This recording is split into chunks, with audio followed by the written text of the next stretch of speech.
So when designing a reticulation system, one of the most important things you need to know is what the pressure is. So we've got a pressure gauge hooked up to our mains cut in here, and our flow. So we'll show you flow coming off the tap instead. It's a bit hard to do it on the bucket in this hole, but we'll do it. But yeah, so how we find out what our pressure is, so we turn on the isolation valve, and you can see that our pressure gauge has gone up. So for this house, it's a little unusual for this area. We're in Sorrento today, and but we're only getting 250 kPa. So really want to be around that 300 to 400 mark, which is really good for the design of the sprinklers and things like that we use.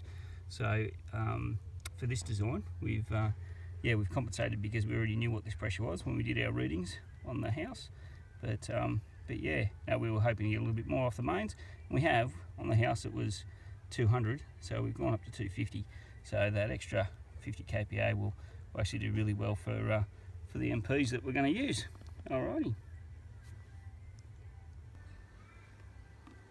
Okay, so here we are hooked up to the tap with a pressure gauge, and it's a valve down the bottom there, making sure no water comes through. So we're just going to turn the tap on, and this is going to tell us what pressure we're at. So we want to get a good amount. It's got a little bit of drippage there, but that's okay.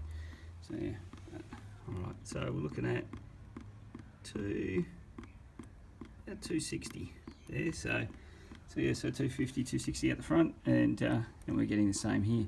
So it's actually a little bit better than where it was the other day when we measured it. Now to get, so that's our pressure. Now to get your flow rate, so there's our bucket, so 9 litres. You can see it on the side there, but that's our 9 litre mark right there. So now we're going to time how long it takes to fill up the bucket. So we just turn the valve and away we go.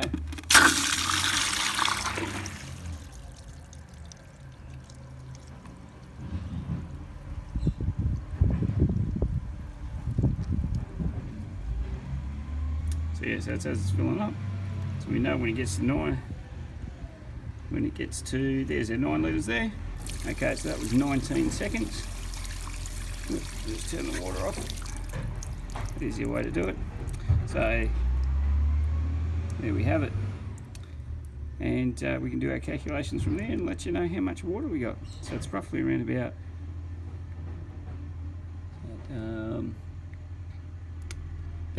27 litres a minute, but I'll show you how to do the maths later.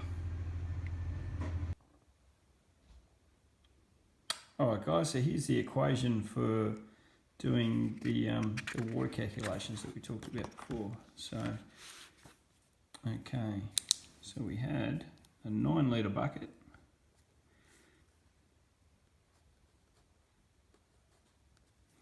We do that times 60 seconds. Okay, and then we need to divide that by the time it took, so that was 19 seconds. Alright, so that becomes 540, and then we divide that by 19, so that comes out, I should put the answer down here, so that equals 28.42 litres per minute.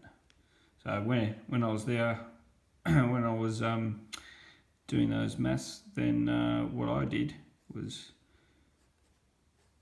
so times 60 over, I actually did it over 20, which allowed me to do that calculation just that quicker. So over 20 equals 27, and that's how I came up with the 27. So yeah, but you really want to use this number. Okay, so because that's the design that we have for our system. So you have 28. Well, if you design the system, it's probably good to take a few percent off as well. So if you take 20% off that, that's probably a good bet to go with. So that 20% off that becomes roughly around about 22 litres a minute. So that's your working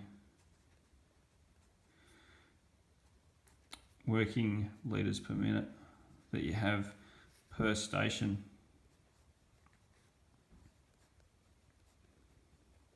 Okay, so that's when you really need to know what your sprinkler nozzles will use. So I know the MP 1000s, they use 0.82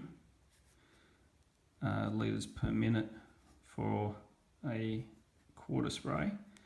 So yeah, and then so that's 1.64 litres per minute for a half spray. There you go, drawing's a little off, but you guys get what I mean.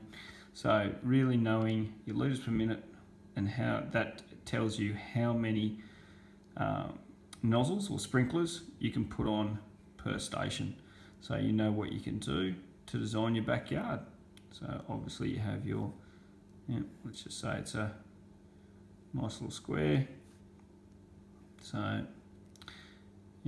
so you have your sprinkler. There.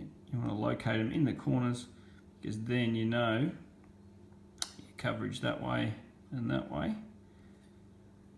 vice versa. So with the arc coming across the middle, that's not really an arc, but there you go. Alright, so you know that you're going to get uniformity across all that. So the bit of grass or bit of lawn there is going to get the same amount of water as the bit of lawn here, and the bit of lawn here, and the bit of lawn here. So they're all going to get the exact same amount of water. So that's why you want to spray your sprinklers like that. If you put it in the middle, so okay, so sprinklers, yes, it's going to go around to all those bits where you'll have a little bit of overspray obviously as well, which is not so great, so there's water wastage there. But this bit here, if a bit of wind blows, so that bit there is not going to get the same amount of water as that bit there.